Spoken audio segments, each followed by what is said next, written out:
শুরু হয়ে গেল বিধানসভা নির্বাচনের ভোট গণনা।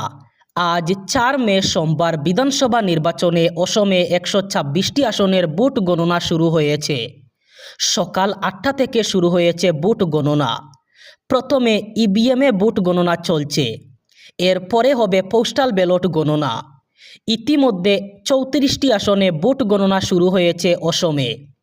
এর মধ্যে 27টি আসনে এগিয়ে রয়েছে বিজেপি এবং কংগ্রেস এগিয়ে রয়েছে 60টি আসনে। বাকি পুডুচেরিতে 13টি আসনে এগিয়ে রয়েছে এনডিএ এবং ইন্ডিয়া 4টি আসনে এগিয়ে রয়েছে। অন্যান্য দলগুলি এগিয়ে রয়েছে 1টি আসনে। অসমের বিধানসভা নির্বাচনে আজ ভোট গণনা চলছে, তাই ভোট গণনার প্রতিটি মুহূর্তের আপডেট পেতে হলে এই চ্যানেলটি সাবস্ক্রাইব করে পাশের বেল আইকনটি অন করে রাখবেন এবং ফেসবুকে দেখে থাকলে পেজটি অবশ্যই ফলো করবেন।